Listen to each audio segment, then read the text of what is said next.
Hey everyone, and welcome to the Reading Crossbow podcast. My name is Lana, and I am here with Dadman. I actually kid you, this is my co-host, Rob. Welcome, Rob. Hey, Lana, and hello all the viewers. I was very excited to talk about my book for August, and that is Grave Empire.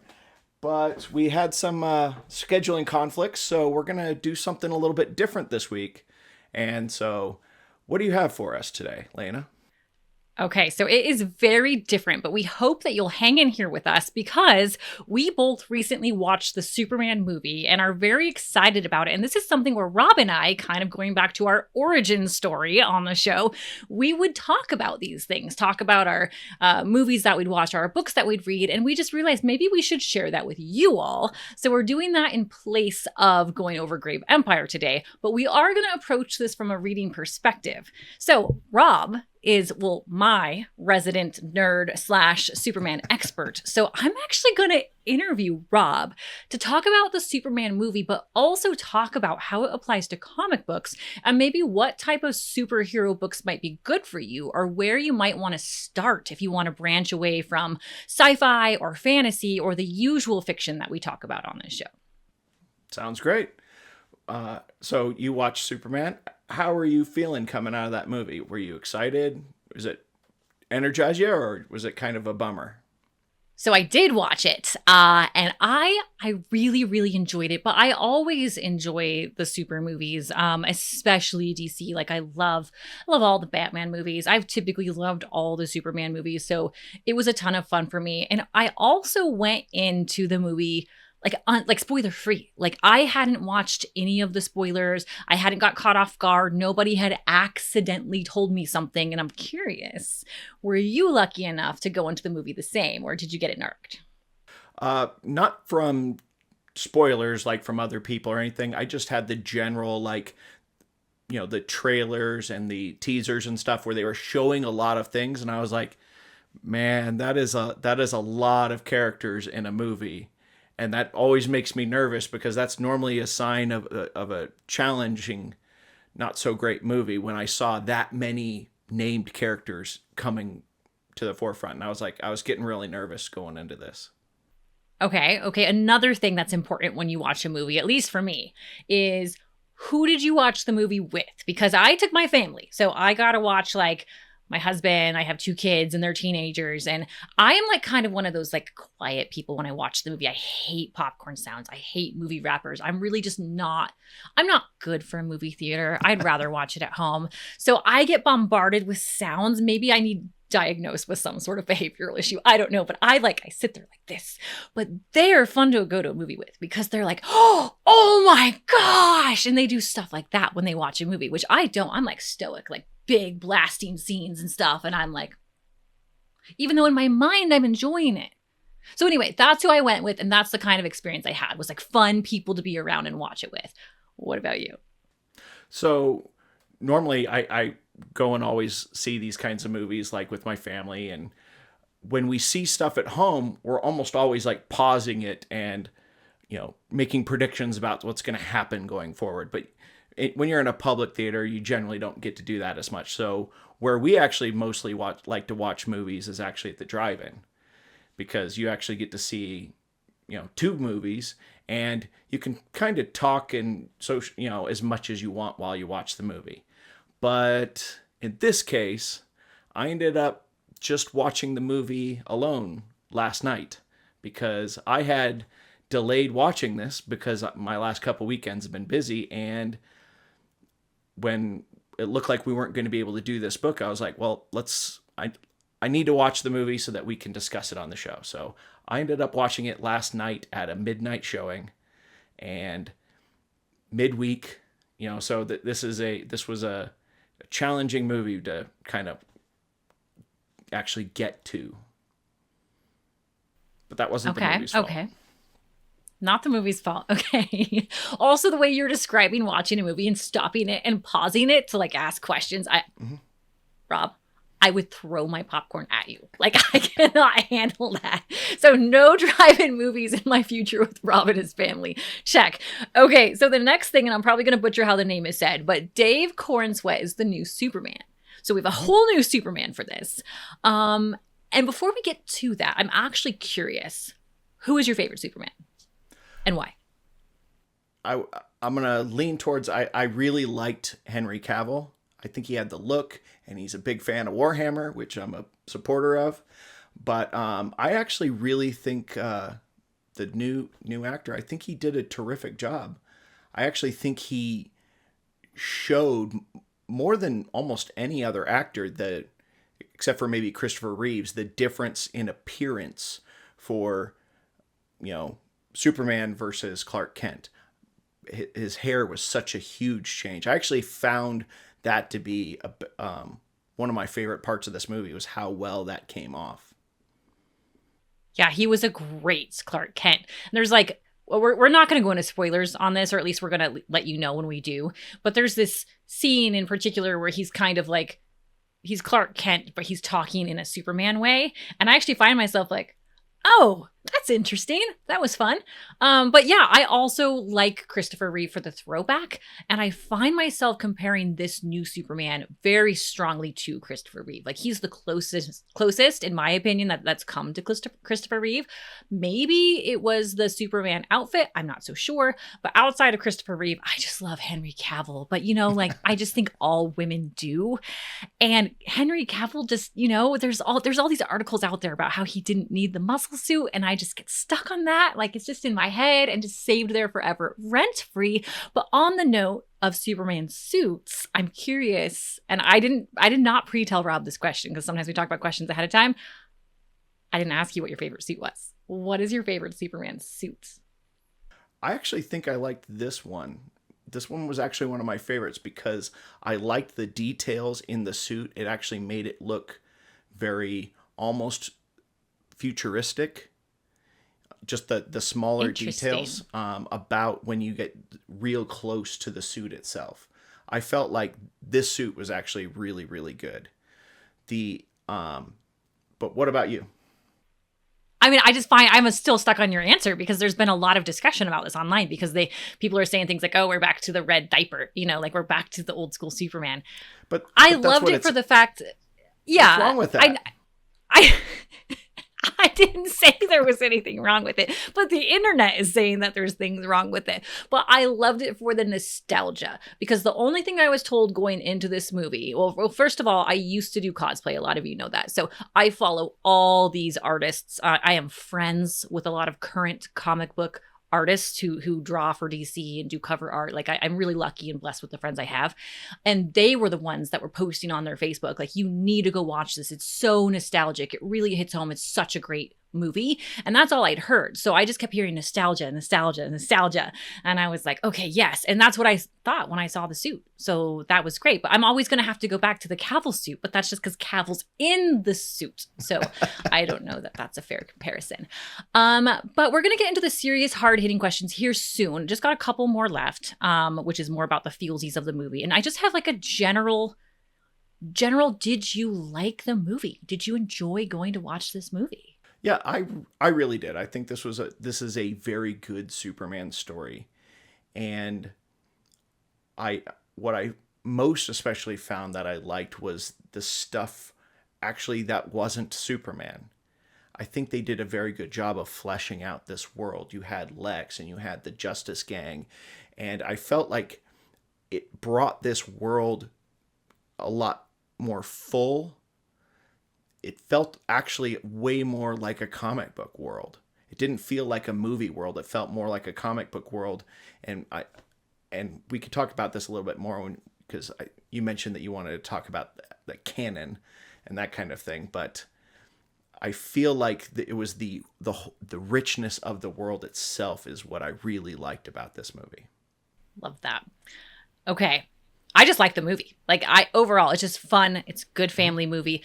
Parts of it that I thought were less family friendly. Like, there was actually more violence than I expected in it. I just didn't normally, like, in your Superman type of films, it's kind of like boom pow a little bit. You're not really getting much blood, but there was a couple scenes where I'm like, oh yeah, someone's taking their 4-year-old. She might be like, Daddy. So, but it was fine.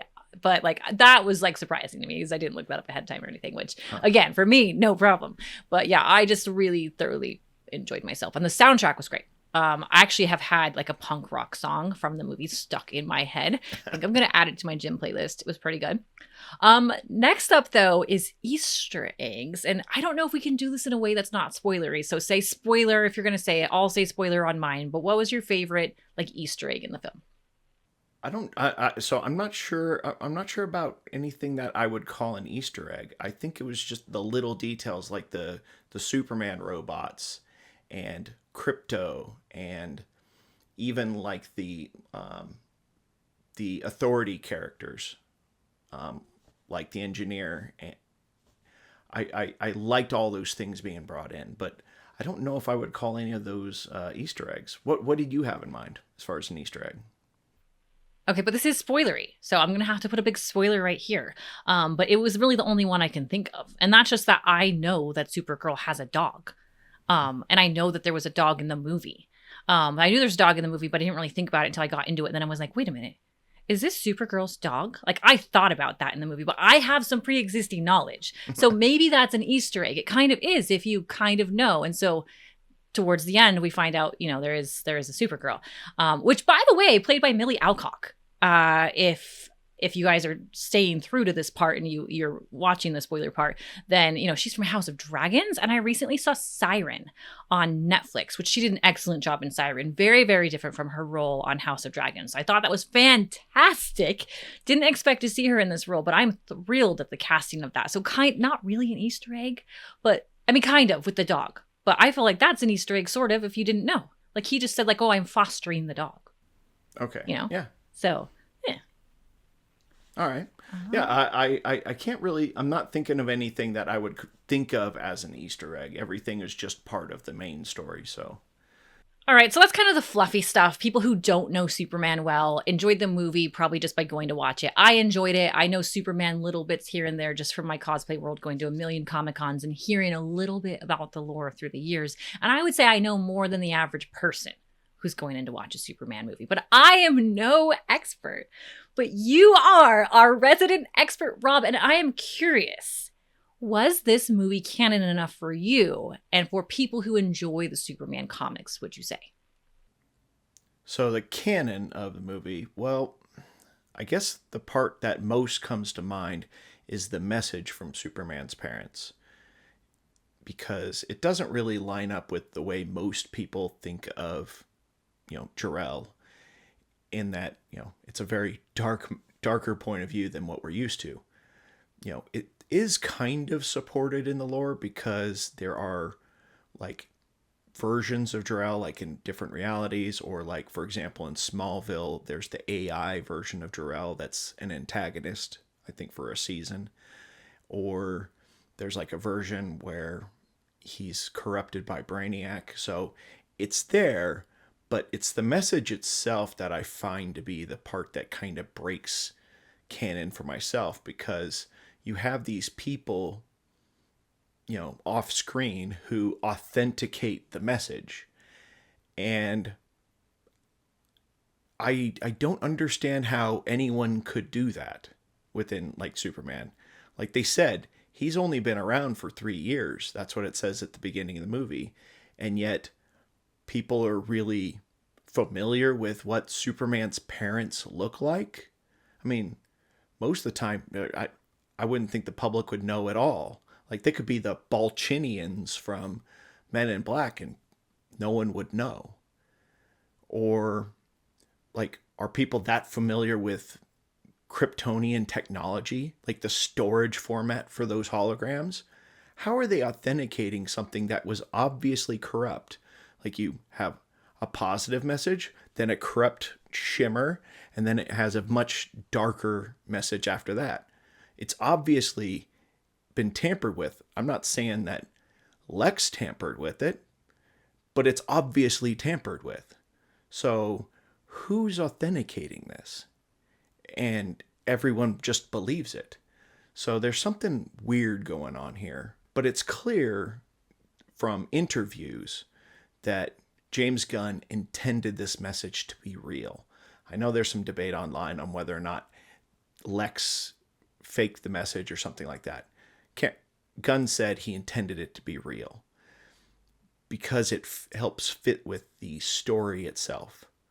You know, there's a similar thing. James Cameron was on Mythbusters and they tested the door and whether or not Jack and Rose could have both survived on the door. And when Mythbusters said, yeah, they probably could have based on the size of the door, Cameron said, well, that's fine. The problem is not that they could have both fit on the door. The problem is the props department made the door too big because only she should have survived. And that was the intent. So the intent here is to get that message, which is kids are not necessarily what their parents want them to be. They have to grow and become who they're going to become. And that's the message from Jonathan Kent. And since that's the intended message, you know, I think that is a good moral story that is very much canon to Superman.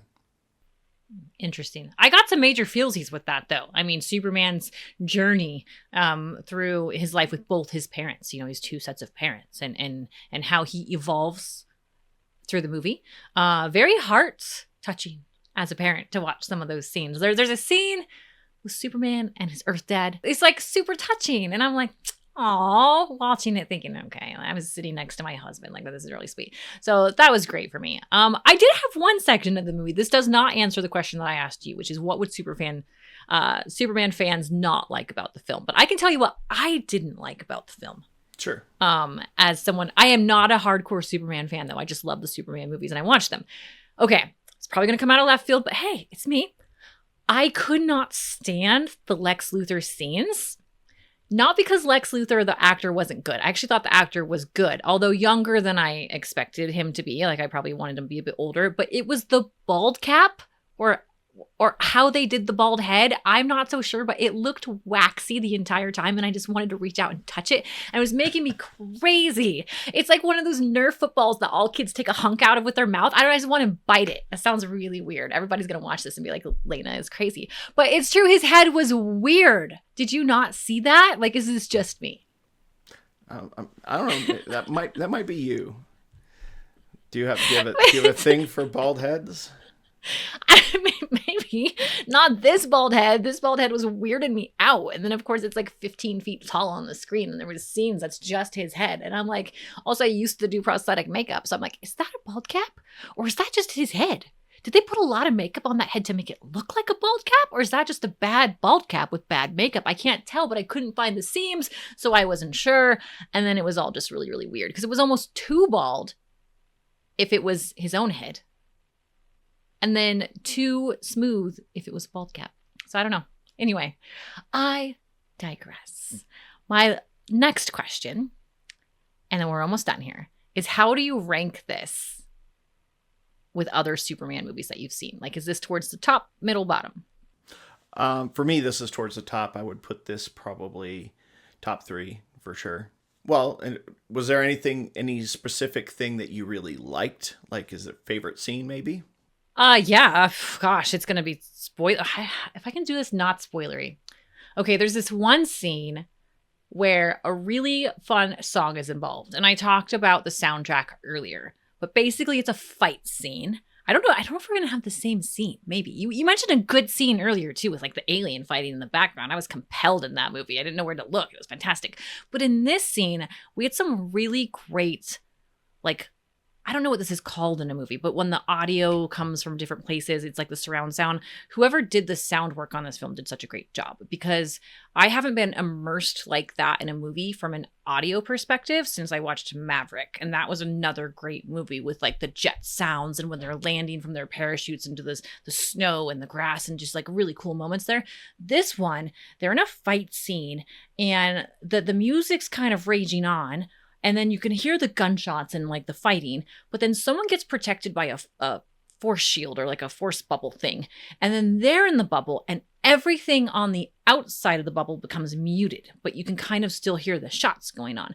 But for some reason, the music, maybe it's in her head. I'm not so sure because she's in the force shield, but then the music itself is louder. So before she was in the force shield, the music was quieter and the outside sounds were louder. So I don't know why the music would suddenly shift to where in the bubble the music's louder, because she's not playing like a Walkman or anything like you would in Guardians of the Galaxy. So instantly I'm like, is it in her head? But it doesn't really matter where it is because the sound change is super cool. And I don't know that most people notice it until the bubble's gone or the force shield is gone, because that's when I heard the audience in the crowd go, oh, it's like it clicked, because then the loud song that they were hearing suddenly was muted and we're back to like the surround sound of the area. But I don't know. It was just really, really cool, not only with the sound, but effects wise, we had this like 360 effect going on too, where she's in the bubble and she's watching it all around her. And it is just this cornucopia of light and sound and fighting and amazingness. And I don't know, I loved that. What about you? Yeah, I by far, that also was probably my favorite scene in this movie. It's essentially the closest I can think of that's kind of like this is actually the Nightcrawler scene when Nightcrawler gets introduced. Yes. It's a similar type of thing where you really get to see a character who maybe the audience doesn't know as well, where you get to see this is why they're amazing. Because that scene was so freaking cool. In fact, a lot of it actually also kind of reminded me a little bit of the Sherlock Holmes movies. And the reason why is because this character is not particularly strong. You know, traditionally, he's smart. And so he's using his smarts to basically do this fight. And it was incredibly well done. That by far was one of the best scenes in the movie. And so good. And I might have... Yeah, I might have a comic book character that I like more now because of this. You're right. I did not know enough about this character. And after watching this, I'm like, okay, kind of badass. Yes, please. But this transitions us to the last bit, which actually ties us back to like the purpose of our podcast. We do have a reason of why we're here. So we read books every month. Rob picks one, I pick one. And so how would we relate this back to books? Where could this start your reading journey? Especially if you might be watching this or discovering us because you're a fan of the Superman films or you're a fan of these cinematic universes. But Rob has been reading comic books for a really long time. So this could be your gateway into reading about these superheroes. So I have a couple questions. This is a two-parter for you. One, where would you start in the Superman comics if you were going to point somebody anywhere on where to begin their comic journey in Superman specifically? And then outside of that, are there any other like supers books that you would recommend, kind of in the vein of like The Boys or something? We're talking about like cinematic or movie or Netflix type audiences. Where would they start their journey? So, if you're just getting into actually reading comic books and you want to read more Superman, the go-to place normally actually is Superman Kingdom Come. It's an alternate timeline, but it's kind of a really great single story. It provides you with almost everything you need to understand the story, and it is just a really great Superman story. For myself, when I very first was reading comic books, and I was very much into Marvel comics, that's actually when the death of Superman occurred. And this was like a year after I had first started collecting comic books. And so my introduction to Superman really was the Reign of Superman story that occurred right after his death. That's when I first actually started collecting Superman comics for the first time. And that's where you get like Steel and Superboy and the Eradicator and Cyborg Superman. And they're all basically vying to become the new Superman because Superman is dead. And that was my first Superman stories, was actually those comics. And so I actually think it's kind of a cool, especially the way it wraps up. It's a really neat story. So I would absolutely recommend those as far as for Superman comics. For just novels, my favorite kind of go-to superhero novels are actually, one is called Andrea Vernon and the Corporation for Ultra-Human Protection or something like that. And it's kind of a parody, satire a little bit of superhero worlds. But it does so in basically the way I described this movie, the way people behave around superheroes. They're like, oh, looks like there's another super fight happening. This casualness about superheroes in the world. And I love that series because it focuses on normal people. The main character is a normal human, just living in a world that has lots and lots of superheroes. If you want more of a darker take, like something like The Boys, I'm a massive fan of Brandon Sanderson's Steelheart. That follows the same kind of, has the same roots, deconstructionist of superheroes tropes as The Boys, and it's really, really amazing story. I don't think it gets enough attention. So you haven't convinced me so far yet on the show to read superhero books, but you just said Brandon Sanderson Steelheart, and you know how much I've been enjoying my Sanderson, so I might have to listen to that one when I'm out walking doing my audiobook. So adding that to my TBR. But thank you so much for joining in. We hope that watching the new Superman movie encourages you to pick up some comics or start reading about supers yourself. Please make sure to tune in next week as we cover The Grave Empire by Richard Swan, which is Robert's pick for a book choice this month. See you next week.